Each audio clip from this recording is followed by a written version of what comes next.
He's a rational investor, dividend digester. Saves some of his paycheck just like all his ancestors. Him looking for high yields? That's never the case. He's seeking 6% returns. Slow and steady wins the race. We pay our debts in our currency that might be unfurled if it's no longer the reserve currency of the world. Confidence in the dollar is permanent. Just ask any scholar. People are exchanging their dollars for dog money. Dog money? Dog money. Dog money. We trading it in for dog money. Dog money. Dog money. Dog money. Dog money. I'm putting it all in dog money.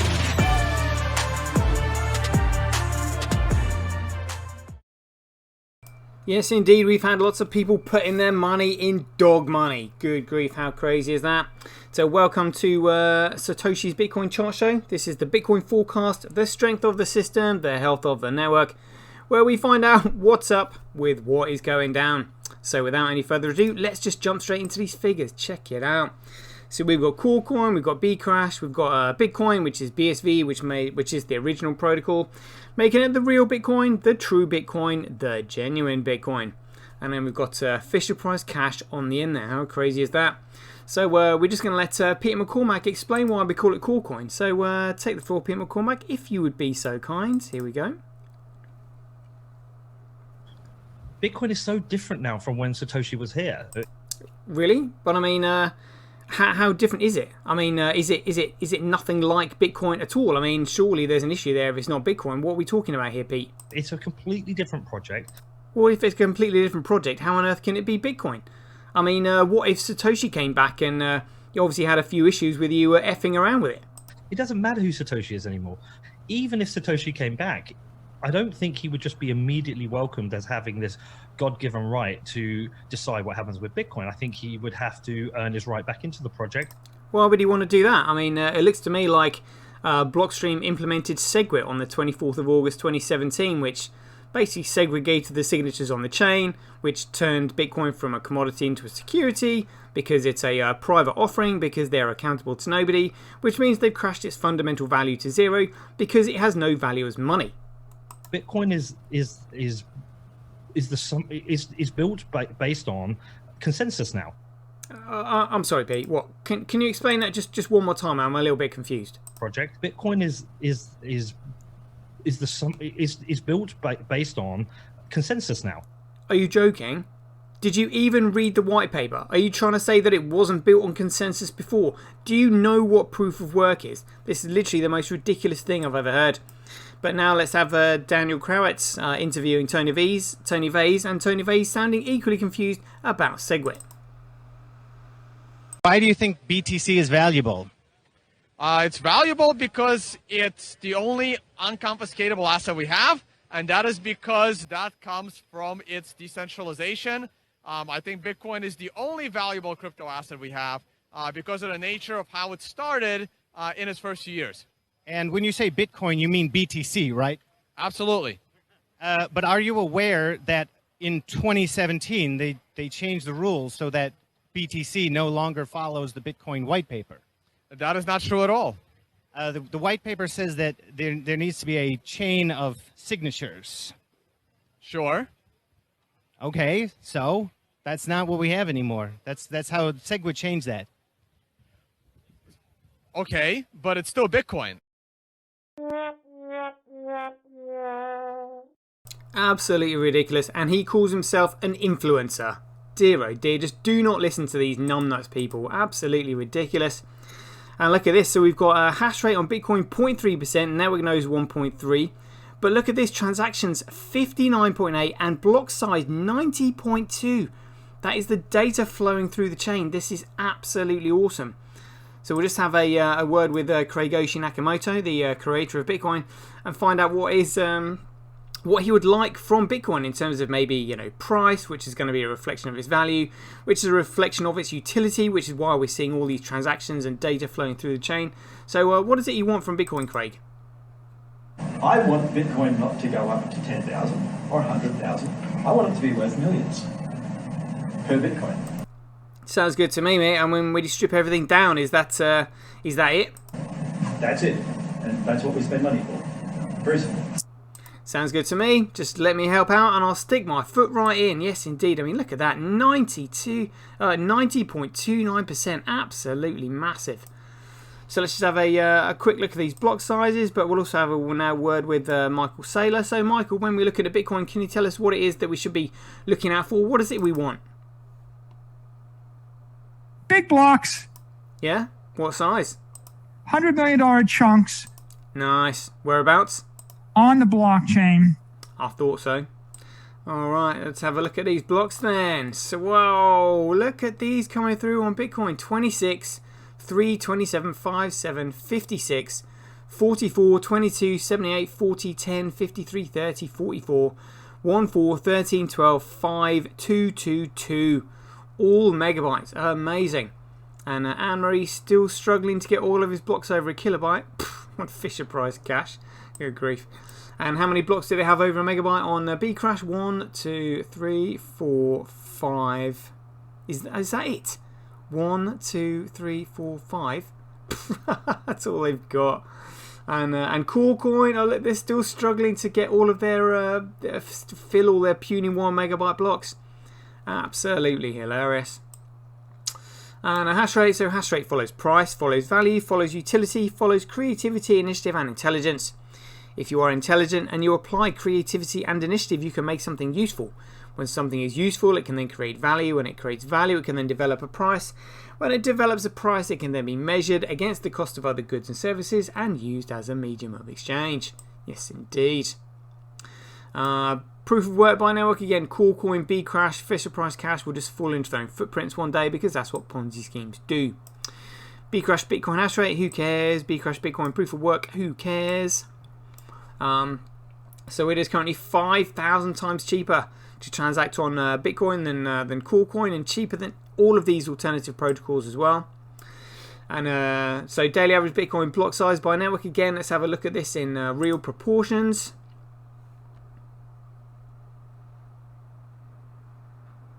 Wow, look at that. Look at that. Absolutely motoring up at the moment. Good grief. So averaging a 14 megabyte block size on average at the moment. Absolutely phenomenal. Loving that. Loving that. Yes, indeed. So daily Bitcoin transactions by network. Yeah, Bitcoin winning. Daily Bitcoin transactions per block by network. Bitcoin winning. Seriously, CoinDance. Come on, live show and all that. Daily average Bitcoin fees, USD. So this is fees in the block, not transaction fees. Fees in the block, which will eventually surpass the block reward. Fees Satoshi, same thing. Daily Bitcoin fees to block reward ratio. Again, we're expecting huge increases in price and volume, so we'll just keep an eye on this very closely. Daily accumulated Bitcoin blockchain growth by network. Let's have a look at this. Move this along a bit. Where are we now? 410 gigabytes. Fantastic. And how far in front of Coolcoin are we? 53 gigabytes. 53 gigabytes. Good grief. Give that a year and we'll have, well, I mean, less than that, I think, but at the current rate of growth, we'd have double the data on chain than BTC has got. But we know BTC is a lot of crap anyway. Ha! Good grief. Here we go, let's carry on.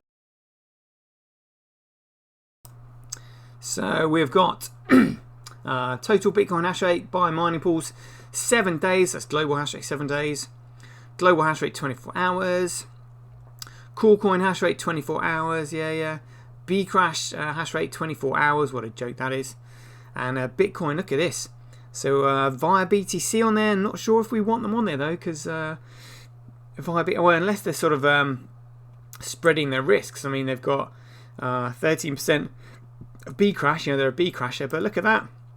15.2% of Coolcoin. I mean, they're sort of spreading out evenly. 15% of that, 13% of that, 9% of that. You know, maybe they're trying to get some more, but yeah, maybe they're. I think maybe they're just trying to spread the risk because they don't know. Clearly confused.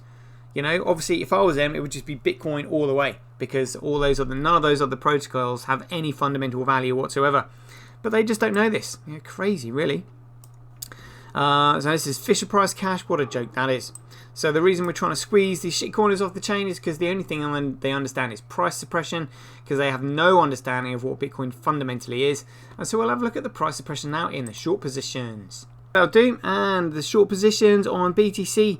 So they were starting off at 32% at the beginning of the month. Where are they now though? Still 24%. Look, they've not changed. They've not changed their minds. Oh my goodness. Oh my goodness. Is there any good news coming out for BTC at the moment? I mean, it does nothing. So, you know, anybody who's in BTC is going to be in on it now. I don't think there's going to be any newbies attracted to it because, I mean, what does it do to attract them? Like, nothing. It does nothing. And it's fundamentally worthless. Not that anybody would understand that, but obviously, you know, a lot of skullduggery has gone on behind the scenes, you know, still pretending that BTC is Bitcoin, and you know, it's obviously it's available in most places in the world, but that's why those who are lucky enough to actually get hold of the protocol now, which is BSV, you know, it could pay off in the future quite handsomely. Yes, indeed. So let's have a look at Bitcoin Blocks Live. Here we go. Cool, what was that? All these transactions coming through. So for any newbies watching the show, the vertical rectangular blocks at the top of the transactions being broadcast and recognized by the nodes on the network, and they are recognized instantly the moment they're broadcast because Bitcoin is an ultra small world mandala network. It just basically means that as the size of the network increases, the density of the links goes to 0, making it ultra small world and highly sparse respectively.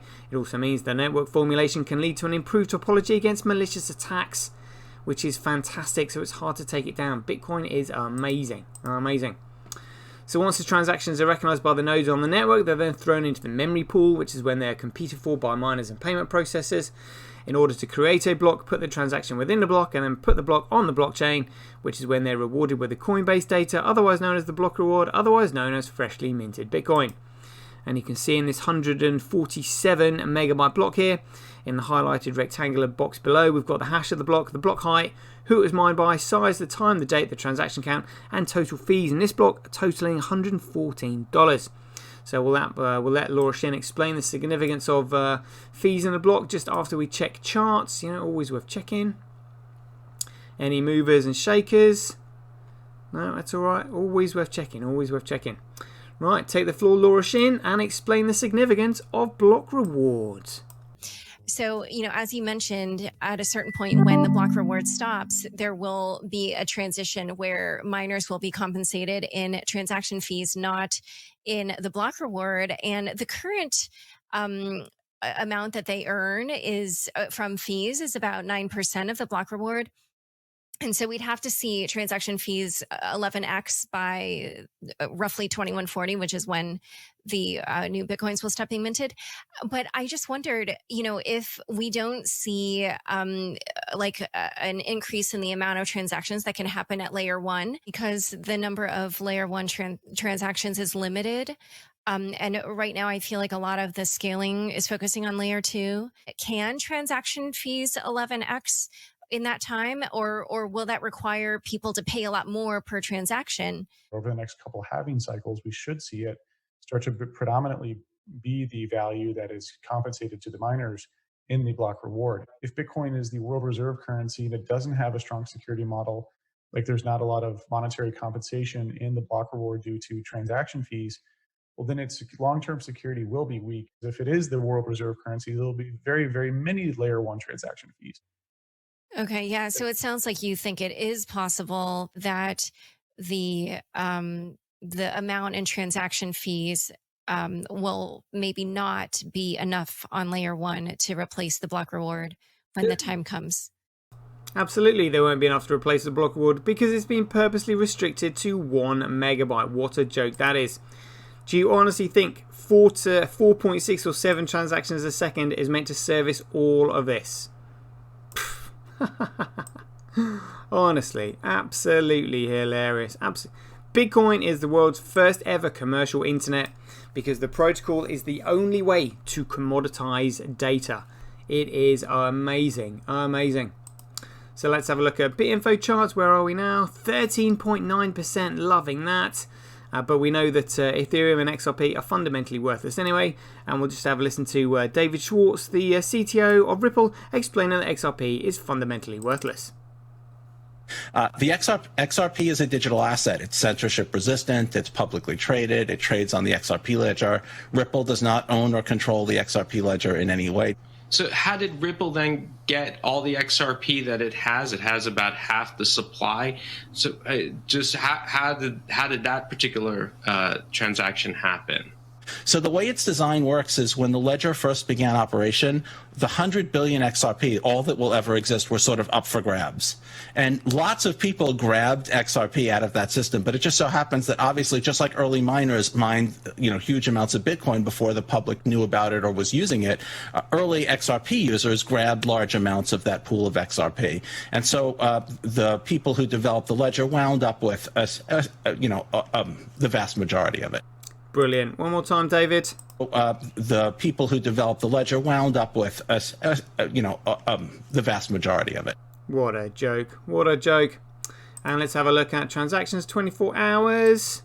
So we're at roughly 60% at the moment on the entire Bitcoin network. We'll be able to see this soon. Yes, indeed. Loving that. Loving that. Scaling test network, just checking the figures. Yeah, all right, still the same. That's all right. And now we'll have Shatters talking Terranode. We have run this across all 10 nodes, and I have actually seen volumes in excess of 100,000 per second. I wasn't quite brave enough to try that one today, live on stage. But there we have a real-life example of a Terranode that is able to scale. If I had more time, I would show you one that's actually running at a steady-state capacity and show that it actually can continue for a long period of time without any problems. Great. For reference, we don't think that the Bitcoin SV software would be able to handle a validation rate like that at this point in time. Amazing. By the end of this month, we're hoping to actually have alpha versions of Terranode listening on the mainnet. They won't be trying to produce blocks. They'll just be listening and processing peer-to-peer messages. We'll also build, we have built scale testnets, global scale testnets for the Terranode specifically. We can't do this on the scaling testnet because we'll crush it. Because we have proven that Terranode can scale, we've proven what Satoshi always said about Bitcoin. Bitcoin can and does scale. Thank you very much. Absolutely amazing. Amazing. Scaling a network such as Bitcoin. Absolutely phenomenal. Phenomenal. Thank you, Steve. Here we go. And trends.cash, where are we now?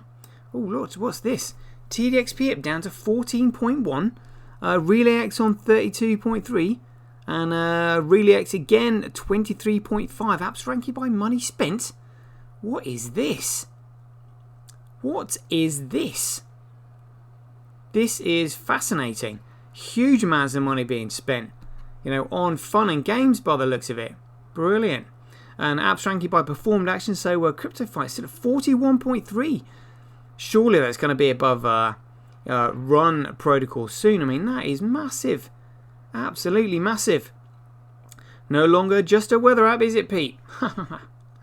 And CryptoQuant, yep, the exchanges were cashing out because they know it's absolutely and utterly fundamentally worthless. Them cashing out and Tether desperately trying to print more to counteract the selling has caused a squeeze in the liquidity and a massive spike in the price. It's really not looking good because that's a massive bubble.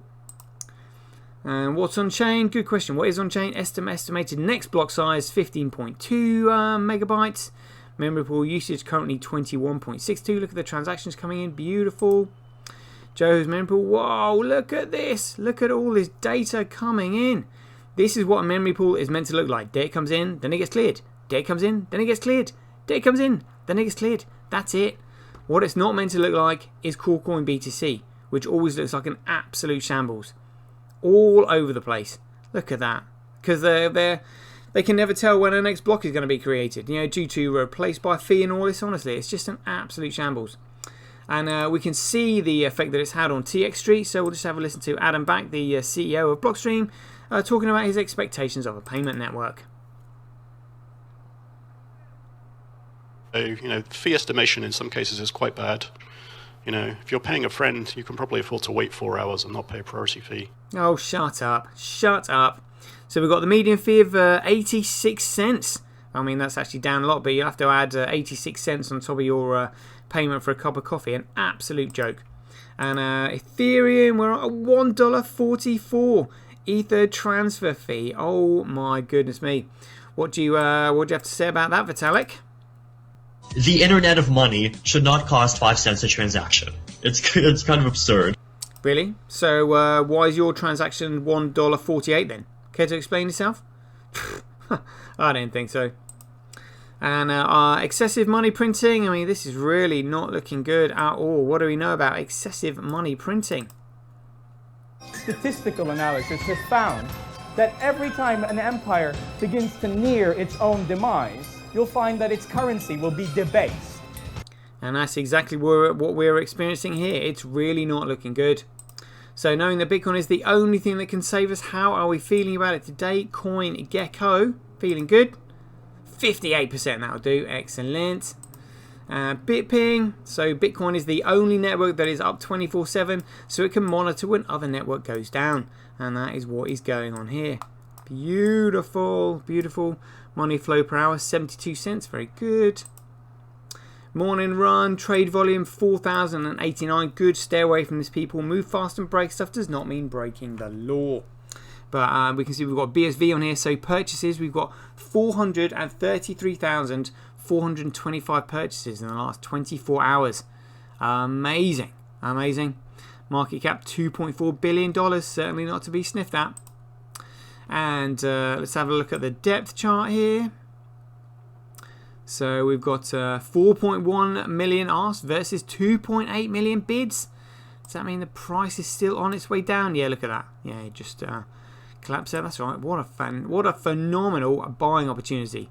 Again, all these shitcoiners, the only thing they understand is price manipulation, because they're thinking it is like a share, equity in a company. Absolute joke. An absolute joke. And let's have a look at Bitcoin versus USD. Here we are. So, yeah, just been heading down recently. Let's have a look at this on 6 hours. Or 3 days.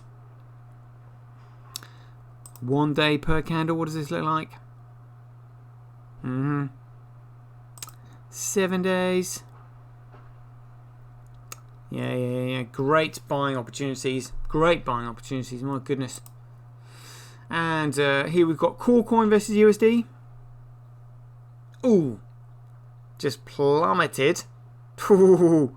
Dear oh dear. Those short positions are going to be rubbing their hands with that. $31,000. Dear oh dear. And Bitcoin versus Corecoin. Oh, battle royale commencing. Struggling, but I mean, how low can it go? Do you know what I mean? It's already like $100. I mean, crazy. Absolutely crazy. Thinking you could pick the genuine Bitcoin up for just like $100. I mean, absolutely insane. And let's have a look at the overall CMC. So Corecoin down 2%. And let's have a look at Bitcoin. Where are we now? Down 2.4. So that's all right. But bearing in mind that none of these coins have any fundamental value whatsoever, because the data on them is simply not safe. It's absolutely insane. Let's have a look at YouTube. 592 subscribers. Oh, knocking on 600 sooner or later. That'd be pretty good, won't it? Yes, indeed. And Streamality. Oh, I made $1.60 on yesterday's video. Excellent. Thank you very much for that. Do appreciate it. And Twitch still made $95 so far. Loving that. And let's have a look at how many new users there were over the last 24 hours. We're just going to have a look at CoinStack, courtesy of Joshua Hensley doing this. So we got 22 new users. Very nice. Very nice. And 424 followers for me on Twitch. Loving that. And Ruth Easma's tweet, currently 1,072, liking that again. Yeah, there we go, 1,073, good. Let's check out Arman Satoshi, how's he doing? 79,800, will they let it surpass 80,000? Who knows? Oh, I doubt, yeah, I mean, we saw them take away 200 followers the other day. Actually not. Don't need to look at Calvin's pictures, but it looks like he's been having fun travelling. Stablecoin printer is what we want. So what's this? Binance USD? Good grief. 11. What is this?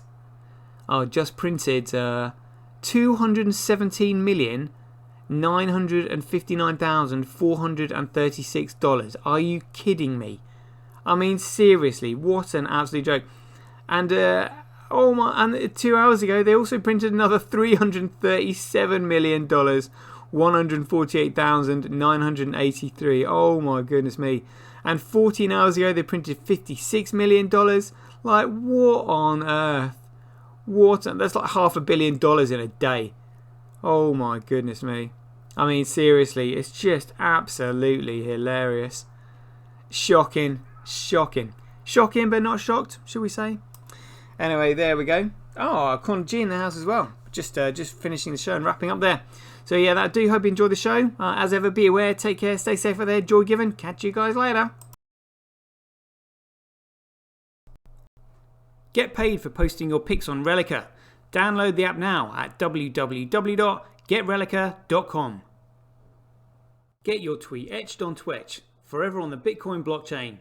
Do it today at www.jointwitch.com. Buy BSV.live, the best place to buy Bitcoin SV online.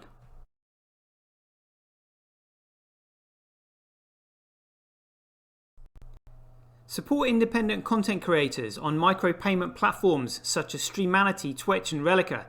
We should profit from our data, not the large corporations who track, monitor and sell it. If you enjoy the Bitcoin content that I produce, please support me by heading over to www.satoshi.tv, where you can keep up to date with all the latest news, gossip and content as it's created. Thanks very much. To get started in Bitcoin, go to freebsv.com, where you can claim your free Bitcoin. Then head over to Twitter and follow @IamSatoshi, where you can take part in his very generous and world famous free giveaways.